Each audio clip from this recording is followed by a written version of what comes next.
एक दिन जब ऑफिस के सभी कर्मचारी ऑफिस पहुंचे तो उन्हें दरवाजे पर एक पर्ची चिपकी हुई मिली। उस पर लिखा था, कल उस इंसान की मौत हो गई जो कंपनी में आपकी प्रगति में बाधक था। उसे श्रद्धांजलि देने के लिए सेमिनार हॉल में एक सभा आयोजित की गई है। ठीक 11 बजे श्रद्धांजलि सभा में सबका उपस्थित होना अपेक्षित है। अपने एक सहकर्मी की मौत की खबर पढ़कर पहले तो सभी दुखी हुए, लेकिन कुछ देर बाद उन सब में ये जिज्ञासा उत्पन्न होने लगी कि आखिर वह कौन था जो उनकी और कंपनी की प्रगति में बाधक था। 11 बजे सेमिनार हॉल में कर्मचारियों का आना प्रारंभ हो गया। धीरे धीरे वहां इतनी भीड़ जमा हो गई कि उसे नियंत्रित करने के लिए सिक्योरिटी गार्ड की व्यवस्था करनी पड़ी। लोगों का आना लगातार जारी था। जैसे जैसे लोगों की भीड़ बढ़ती जा रही थी, सेमिनार हॉल में हलचल भी बढ़ती जा रही थी। सबके दिमाग में बस यही चल रहा था, आखिर वो कौन था जो कंपनी में मेरी प्रगति पर लगाम लगाने पर तुला हुआ था। चलो, एक तरह से ये अच्छा ही हुआ कि वो मर गया। जैसे ही श्रद्धांजलि सभा प्रारंभ हुई, एक एक करके सभी उत्सुक और जिज्ञासु कर्मचारी कफन के पास जाने लगे। करीब पहुंचकर जैसे ही वे कफन के अंदर झांकते, उनका चेहरा फक पड़ जाता, मानो उन्हें सदमा सा लग गया हो। उस कफन के अंदर एक दर्पण रखा हुआ था। जो भी उसमें झांक कर देखता, उसे उसमें अपना ही अक्स नजर आता। उस दर्पण पर एक पर्ची भी चिपकी हुई थी, जिस पर कुछ ऐसा लिखा था जो सबकी आत्मा को झकझोर रहा था। केवल एक ही इंसान आपकी प्रगति में बाधक है और वो आप खुद है। आप ही वो इंसान है जो अपने जीवन में क्रांति उत्पन्न कर सकते हैं। आप ही वो इंसान है जो अपनी खुशी, अपनी समझ और अपनी सफलता को प्रभावित कर सकते हैं। आप ही वो इंसान हैं जो अपनी खुद की मदद कर सकते हैं। आपका जीवन नहीं बदलता जब आपका बॉस बदल जाता है। आपका जीवन नहीं बदलता जब आपके दोस्त बदल जाते हैं। आपका जीवन नहीं बदलता जब आपके पार्टनर या साथी बदल जाते हैं। आपका जीवन तब बदलता है जब आप खुद बदल जाते हैं। जब आप अपने खुद के विश्वास की सीमा को लांघकर उसके पार जाते हैं, जब आप ये समझ जाते हैं कि आप और सिर्फ आप अपने जीवन के लिए जिम्मेदार हैं, तब आपका जीवन बदल जाता है। सबसे महत्वपूर्ण रिश्ता जो आपका किसी के साथ है, वो आपका खुद से है। एक राज्य में एक पराक्रमी राजा का शासन था। उसकी कोई संतान नहीं थी। ढलती उम्र के कारण राज्य के भावी उत्तराधिकारी को लेकर वह अत्यंत चिंतित था। अनेक वैद्यों को दिखाने के बाद भी वह संतान सुख से वंचित ही रहा। अंततः उसने राज्य के ही किसी योग्य नवयुवक को राज्य की बागडोर सौंप देने का निश्चय किया। भावी उत्तराधिकारी के चयन हेतु उसने योग्यता परीक्षण का आयोजन किया। इस हेतु एक शानदार महल का निर्माण करवाया गया। महल के दरवाजे पर गणित का एक समीकरण अंकित कर पूरे राज्य में घोषणा कर दी गई कि राज्य के सभी नवयुवक महल का दरवाजा खोलने आमंत्रित हैं। दरवाजे पर अंकित समीकरण हल कर दरवाजा खोलें। जो दरवाजा खोलने में सफल होगा, उसे महल उपहार स्वरूप प्रदान किया ही जाएगा और साथ ही राज्य का उत्तराधिकारी भी घोषित कर दिया जाएगा। घोषणा के दिन से ही उस नवनिर्मित महल में नवयुवकों का तांता लग गया। सुबह से लेकर शाम तक नवयुवक वहां आते और दरवाजे पर अंकित गणित के समीकरण को हल करने का प्रयास करते, किंतु आश्चर्य की बात थी कि कोई भी उसे हल नहीं कर पा रहा था। कई उसे लिखकर या याद करके जाते और घर पर उसका हल निकालने का हर संभव प्रयास करते, किंतु फिर भी असफल रहते। कई दिन बीत गए। राज्य के बड़े से बड़े गणितज्ञ भी उस समीकरण का हल निकाल पाने में असमर्थ रहे। तब राजा ने दूसरे राज्यों के गणितज्ञों को आमंत्रित किया। दूसरे राज्य के गणितज्ञ आए और गणित का वह समीकरण हल करने लगे। जैसे जैसे दिन ढलता गया, एक एक करके गणितज्ञ वहां से जाते गए। अंत में मात्र 3 लोग शेष बचे। उनमें से 2 दूसरे राज्य के गणितज्ञ थे, किंतु तीसरा गांव का एक साधारण सा युवक था। दोनों गणितज्ञ जहां गणित का समीकरण हल करने में लगे हुए थे, वहां युवक एक कोने में खड़ा होकर उन्हें देख रहा था। राजा ने जब उसे यूं ही खड़ा देखा तो पास बुलाकर पूछा, तुम दरवाजे पर अंकित समीकरण हल क्यों नहीं कर रहे? युवक बोला, महाराज, मैं तो बस यूं ही इन नामी गिरामी गणितज्ञों को देखने आया हूँ। ये अपने राज्यों के इतने बड़े गणितज्ञ हैं, इन्हें समीकरण हल करने दीजिए। यदि इन्होंने हल निकाल लिया तो राज्य के उत्तराधिकारी बन जाएंगे। इससे बड़ी खुशी की बात और क्या होगी? यदि ये समीकरण हल नहीं कर पाए तब मैं कोशिश करके देखूंगा। इतना कहकर युवक एक कोने में खड़े होकर गणितज्ञों को देखने लगा। पूरा दिन निकल गया और शाम घिर आई, किंतु दोनों गणितज्ञ समीकरण हल नहीं कर पाए। उनके मस्तिष्क में पूरे दिन मात्र एक ही प्रश्न घूम रहा था कि आखिर इस समीकरण में ऐसा भी क्या है, कैसे ये हल होगा, कैसे महल का ये दरवाजा खुलेगा। पूरा प्रयास करने के बाद भी वे समीकरण हल नहीं कर पाए। जब उन्होंने हार मान ली तो कोने में खड़ा युवक दरवाजे के पास गया और जाकर उसे धीरे से धक्का दे दिया। जैसे ही उसने दरवाजे को धक्का दिया, दरवाजा खुल गया। दरवाजा खुलते ही लोग उससे पूछने लगे कि तुमने ऐसा क्या किया कि महल का दरवाजा खुल गया? युवक बोला, जब सबको गणित का समीकरण हल करते देख रहा था तो मेरे दिमाग में विचार आया कि हो सकता है कि दरवाजा खोलने का कोई समीकरण ही न हो, इसलिए मैं गया और सबसे पहले जाकर दरवाजे को धक्का दे दिया। दरवाजा खुल गया। दरवाजा खोलने का कोई समीकरण था ही नहीं। उसका उत्तर वहां उपस्थित राजा ने भी सुना और बहुत प्रसन्न हुआ। उसने युवक को वह महल भी दिया और राज्य का भावी उत्तराधिकारी भी घोषित किया।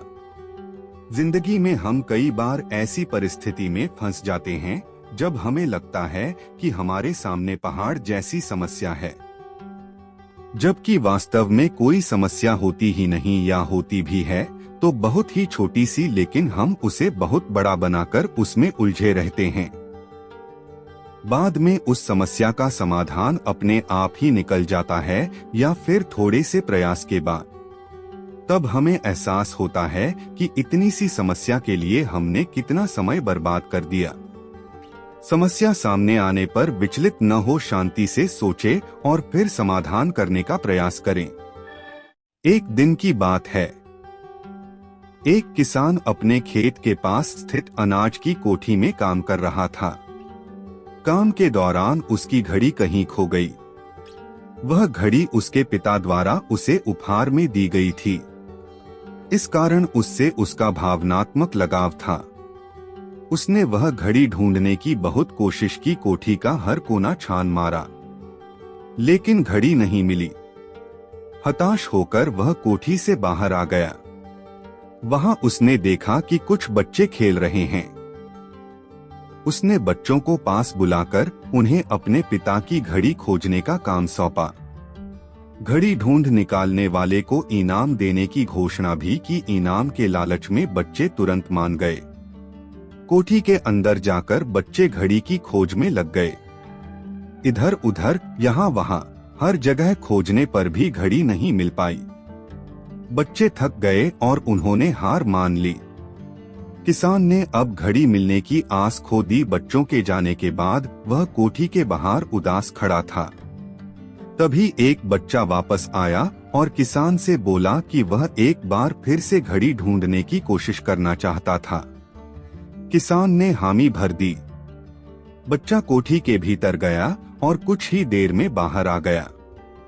उसके हाथ में किसान की घड़ी थी। जब किसान ने वह घड़ी देखी तो बहुत खुश हुआ। उसे आश्चर्य हुआ कि जिस घड़ी को ढूंढने में सब नाकामयाब रहे, उसे उस बच्चे ने कैसे ढूंढ निकाला। पूछने पर बच्चे ने बताया कि कोठी के भीतर जाकर वह चुपचाप एक जगह खड़ा हो गया और सुनने लगा। शांति में उसे घड़ी की टिक टिक की आवाज सुनाई पड़ी और उस आवाज की दिशा में खोजने पर उसे वह घड़ी मिल गई। किसान ने बच्चे को शाबाशी दी और इनाम देकर विदा किया। शांति हमारे मन और मस्तिष्क को एकाग्र करती है और यह एकाग्र मन स्थिति जीवन की दिशा निर्धारित करने में सहायक है। इसलिए दिन भर में कुछ समय हमें अवश्य निकलना चाहिए जब हम शांति से बैठकर मनन कर सकें। अन्यथा शोरगुल भरी इस दुनिया में हम उलझकर रह जाएंगे। हम कभी न खुद को जान पाएंगे न अपने मन को डोट, बस दुनिया की भेड़ चाल में चलते चले जाएंगे। जब आंख खुलेगी तो बस पछतावा होगा कि जीवन की ये दिशा हमने कैसे निर्धारित कर ली। हम चाहते तो कुछ और थे, जबकि वास्तव में हमने तो वही किया जो दुनिया ने कहा।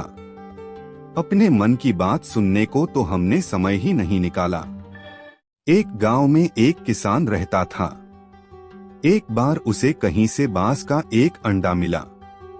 उसने वह अंडा मुर्गी के अंडों के साथ रख दिया। मुर्गी उस अंडे को अन्य अंडों के साथ सेने लगी। कुछ दिनों में मुर्गी के अंडों में से चूजे निकल आए और बांस के अंडे में से बांस का बच्चा चूजों के साथ पलने लगा। वह चूजों के साथ खाता पीता खेलता इधर उधर फुदकता बड़ा होने लगा। चूजों के साथ रहते हुए उसे कभी एहसास ही नहीं हुआ कि वह चूजा नहीं बल्कि बाज है। वह खुद को चूजा ही समझता था और हर काम उन्हीं की तरह करता था। जब उड़ने की बारी आई तो अन्य चूजों की देखा देखी वह भी थोड़ी ही ऊंचाई तक उड़ा और फिर वापस जमीन पर आ गया। उसका भी ऊंचा उड़ने का मन करता, लेकिन जब वह सबको थोड़ी ही ऊंचाई तक उड़ता देखता तो वह भी उतनी ही ऊंचाई तक उड़ता। ज्यादा ऊंचा उड़ने की वह कोशिश ही नहीं करता था। एक दिन उसने ऊंचे आकाश में एक बाज को उड़ते हुए देखा। इतनी ऊंचाई पर उसने किसी पक्षी को पहली बार उड़ते हुए देखा था। उसे बड़ा अचरज हुआ। उसने चूजों से पूछा, वो कौन है भाई जो इतनी ऊंचाई पर उड़ रहा है? चूजे बोले, वो पक्षियों का राजा बाज है। वह आकाश में सबसे ज्यादा ऊंचाई पर उड़ता है। कोई दूसरा पक्षी उसकी बराबरी नहीं कर सकता। यदि मैं भी उसके जैसा उड़ना चाहूं तो कैसी बात करते हो? मत भूलो तुम एक चूजे हो, चाहे कितनी ही कोशिश कर लो बाज जितना नहीं उड़ पाओगे। इसलिए व्यर्थ में ऊंचा उड़ने के बारे में मत सोचो। जितना उड़ सकते हो उतने में ही खुश रहो, चूजे बोले। बाज ने यह बात मान ली और कभी ऊंचा उड़ने की कोशिश ही नहीं की। बाज होने के बावजूद वह पूरी जिंदगी मुर्गी के समान जीता रहा। सोच और दृष्टिकोण का हमारे जीवन पर बहुत गहरा प्रभाव पड़ता है। हम सभी क्षमता और संभावनाओं से परिपूर्ण हैं। चाहे हम कैसी भी परिस्थिति में क्यों न हो, हमें आवश्यकता है अपनी क्षमता पहचानने की और अपनी सोच तथा दृष्टिकोण को व्यापक बनाने की। हम स्वयं को चूजे समझेंगे तो चूजे ही बनेंगे और बाज समझेंगे तो बाज बनेंगे। खुद को कम न समझें, अपनी क्षमता को सीमित न करें, बाज बने और जीवन में ऊंची उड़ान भरें। एक दिन की बात है। एक साधु गांव के बाहर वन में स्थित अपनी कुटिया की ओर जा रहा था। रास्ते में बाजार पड़ा। बाजार से गुजरते हुए साधु की दृष्टि एक दुकान में रखी ढेर सारी टोकरियों पर पड़ी। उसमें खजूर रखे हुए थे। खजूर देखकर साधु का मन ललचा गया। उसके मन में खजूर खाने की इच्छा जाग उठी, किंतु उस समय उसके पास पैसे नहीं थे। उसने अपनी इच्छा पर नियंत्रण रखा और कुटिया चला आया। कुटिया पहुंचने के बाद भी खजूर का विचार साधु के मन से नहीं निकल पाया। वह उसी के बारे में ही सोचता रहा। रात में वह ठीक से सो भी नहीं पाया। अगली सुबह जब वह जागा तो खजूर खाने की अपनी इच्छा की पूर्ति के लिए पैसों की व्यवस्था करने के बारे में सोचने लगा। सूखी लकड़ियां बेचकर खजूर खरीदने लायक पैसों की व्यवस्था अवश्य हो जाएगी, यह सोचकर वह जंगल में गया और सूखी लकड़ियां बीनने लगा। काफी लकड़ियां एकत्रित कर लेने के बाद उसने उसका गठठर बनाया और उसे अपने कंधे पर लादकर बाजार की ओर चल पड़ा। लकड़ियों का गठठर भारी था, जिसे उठाकर बाजार तक की दूरी तय करना आसान नहीं था, किंतु साधु चलता गया। थोड़ी देर में उसके कंधे में दर्द होने लगा, इसलिए विश्राम करने वह एक स्थान पर रुक गया। थोड़ी देर विश्राम कर वह पुनः लकड़ियां उठाकर चलने लगा। इसी तरह रुक रुक कर किसी तरह वह लकड़ियों के गठठर के साथ बाजार पहुंचा। बाजार में उसने सारी लकड़ियां बेच दी। अब उसके पास इतने पैसे इकट्ठे हो गए जिससे वह खजूर खरीद सके। वह बहुत प्रसन्न हुआ और खजूर की दुकान में पहुंचा। सारे पैसों से उसने खजूर खरीद लिए और वापस अपनी कुटिया की ओर चल पड़ा। कुटिया की ओर जाते जाते उसके मन में विचार आया कि आज मुझे खजूर खाने की इच्छा हुई। हो सकता है कल किसी और वस्तु की इच्छा हो जाए। कभी नए वस्त्रों की इच्छा जाग जाएगी, तो कभी अच्छे घर की, कभी स्त्री और बच्चों की, तो कभी धन की। मैं तो साधु व्यक्ति हूँ, इस तरह से तो मैं इच्छाओं का दास बन जाऊंगा। यह विचार आते ही साधु ने खजूर खाने का विचार त्याग दिया। उस समय उसके पास से एक गरीब व्यक्ति गुजर रहा था। साधु ने उसे बुलाया और सारे खजूर उसे दे दिए। इस तरह उसने स्वयं को इच्छाओं का दास बनने से बचा लिया। यदि हम अपनी हर इच्छाओं के आगे हार जाएंगे तो सदा के लिए अपनी इच्छाओं के दास बन जाएंगे। मन चंचल होता है, उसमें रह रहकर इच्छाएं उत्पन्न होती रहती हैं, जो उचित भी हो सकती हैं और अनुचित भी। ऐसे में इच्छाओं पर नियंत्रण रखना आवश्यक है। सोच विचार कर इच्छाओं के आकलन के उपरांत ही उनकी पूर्ति के लिए कदम बढ़ाना चाहिए, तभी जीवन में सफलता प्राप्त होगी। हमें इच्छाओं का दास नहीं बनना है, बल्कि इच्छाओं को अपना दास बनाना है। एक दिन की बात है, एक ऊंट और उसका बच्चा बातें कर रहे थे। बातों बातों में ऊंट के बच्चे ने उससे पूछा, पिताजी, बहुत दिनों से कुछ बातें सोच रहा हूँ, क्या मैं आपसे उनके बारे में पूछ सकता हूँ? ऊंट बोला, हाँ हाँ बेटा, जरूर पूछो बेटा, मुझसे बन पड़ेगा तो मैं जवाब जरूर दूंगा। हम ऊंटों के पीठ पर कुबड़ क्यों होता है पिताजी? ऊंट के बच्चे ने पूछा। ऊंट बोला, बेटा, हम रेगिस्तान में रहने वाले जीव हैं। हमारे पीठ में कुबड़ इसलिए है ताकि हम इसमें पानी जमा करके रख सकें। इससे हम कई कई दिनों तक बिना पानी के रह सकते हैं। अच्छा, और हमारे पैर इतने लंबे और पंजे गोलाकार क्यों हैं? ऊंट के बच्चे ने दूसरा प्रश्न पूछा। जैसा मैं तुम्हें बता चुका हूँ कि हम रेगिस्तानी जीव हैं। यहाँ की भूमि रेतीली होती है और हमें इस रेतीली भूमि में चलना पड़ता है। लंबे पैर और गोलाकार पंजे के कारण हमें रेत में चलने में सहूलियत होती है। अच्छा, मैं हमारे पीठ में कुबड़, लंबे पैर और गोलाकार पंजों का कारण तो समझ गया, लेकिन हमारी घनी पलकों का कारण मैं समझ नहीं पाता। इन घनी पलकों के कारण कई बार मुझे देखने में भी परेशानी होती है। ये इतनी घनी क्यों है? ऊंट का बच्चा बोला। बेटे, ये पलकें हमारी आंखों की रक्षा कवच हैं। ये रेगिस्तान की धूल से हमारी आंखों की रक्षा करते हैं। अब मैं समझ गया कि हमारी पीठ में कुबड़ पानी जमा कर रखने, लंबे पैर और गोलाकार पंजे रेतीली भूमि पर आसानी से चलने और घनी पलकें धूल से आंखों की रक्षा करने के लिए है। ऐसे में हमें तो रेगिस्तान में होना चाहिए ना पिताजी? फिर हम लोग इस चिड़ियाघर में क्या कर रहे हैं? प्राप्त ज्ञान, हुनर और प्रतिभा तभी उपयोगी हैं जब आप सही जगह पर हैं, अन्यथा सब व्यर्थ है।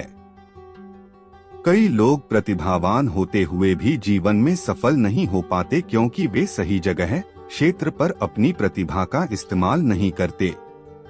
अपनी प्रतिभा व्यर्थ जाने मत दें। एक मकड़ी अपना जाला बनाने उपयुक्त स्थान की तलाश में थी। वह चाहती थी कि उसका जाला ऐसे स्थान पर हो जहां ढेर सारे कीड़े मकोड़े और मक्खियां आकर फंसे। इस तरह वह मजे से खाते पीते और आराम करते अपना जीवन बिताना चाहती थी। उसे एक घर के कमरे का कोना पसंद आ गया और वह वहां जाला बनाने की तैयारी करने लगी। उसने जाला बुनना शुरू ही किया था कि वहां से गुजर रही एक बिल्ली उसे देख जोर जोर से हंसने लगी। मकड़ी ने जब बिल्ली से उसके हंसने का कारण पूछा तो बिल्ली बोली, मैं तुम्हारी बेवकूफी पर हंस रही हूँ। तुम्हें दिखाई नहीं पड़ता कि ये स्थान कितना साफ सुथरा है? यहाँ न कीड़े मकोड़े हैं, न ही मक्खियाँ। तुम्हारे जाले में कौन फंसेगा? बिल्ली की बात सुनकर मकड़ी ने कमरे के उस कोने में जाला बनाने का विचार त्याग दिया और दूसरे स्थान की तलाश करने लगी। उसने घर के बरामदे से लगी एक खिड़की देखी और वह वहां जाला बुनने लगी।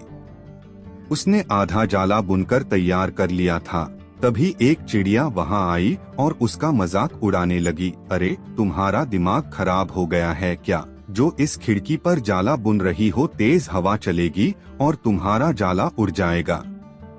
मकड़ी को चिड़िया की बात सही लगी। उसने तुरंत खिड़की पर जाला बुनना बंद किया और दूसरा स्थान ढूंढने लगी। ढूंढते ढूंढते उसकी नजर एक पुरानी अलमारी पर पड़ी। उस अलमारी का दरवाजा थोड़ा खुला हुआ था। वह वहां जाकर जाला बुनने लगी। तभी एक कॉकरोच वहां आया और उसे समझाइश देते हुए बोला, इस स्थान पर जाला बनाना व्यर्थ है। यह अलमारी बहुत पुरानी हो चुकी है। कुछ ही दिनों में इसे बेच दिया जाएगा। तुम्हारी सारी मेहनत बेकार चली जाएगी। मकड़ी ने कॉकरोच की समझाइश मान ली और अलमारी में जाला बनाना बंद कर दूसरे स्थान की खोज करने लगी। लेकिन इन सब के बीच पूरा दिन निकल चुका था। वह थक गई थी और भूख प्यास से उसका हाल बेहाल हो चुका था। अब उसमें इतनी हिम्मत नहीं रह गई थी कि वह जाला बना सके। थक-हार कर वह एक स्थान पर बैठ गई। वहीं एक चींटी भी बैठी हुई थी। थकीहारी मकड़ी को देख चींटी बोली, मैं तुम्हें सुबह से देख रही हूँ। तुम जाला बुनना शुरू करती हो और दूसरों की बातों में आकर उसे अधूरा छोड़ देती हो। जो दूसरों की बातों में आता है उसका तुम्हारे जैसा ही हाल होता है। चींटी की बात सुनकर मकड़ी को अपनी गलती का एहसास हुआ और वह पछताने लगी। अक्सर ऐसा होता है कि हम नया काम शुरू करते हैं और नकारात्मक मानसिकता के लोग आकर हमें हतोत्साहित करने लगते हैं। वे भविष्य की परेशानियां और समस्याएं गिनाकर हमारा हौसला तोड़ने की कोशिश करते हैं। कई बार हम उनकी बातों में आकर अपना काम उस स्थिति में छोड़ देते हैं जब वह पूरा होने की कगार पर होता है और बाद में समय निकल जाने पर हम पछताते रह जाते हैं। आवश्यकता है कि जब भी हम कोई नया काम शुरू करें तो पूर्ण सोच विचार कर करें और उसके बाद आत्मविश्वास और दृढ़ निश्चय के साथ उस काम में जुट जाएं। काम अवश्य पूरा होगा। जीवन में सफलता प्राप्त करनी है तो लक्ष्य के प्रति ऐसा ही दृष्टिकोण रखना होगा।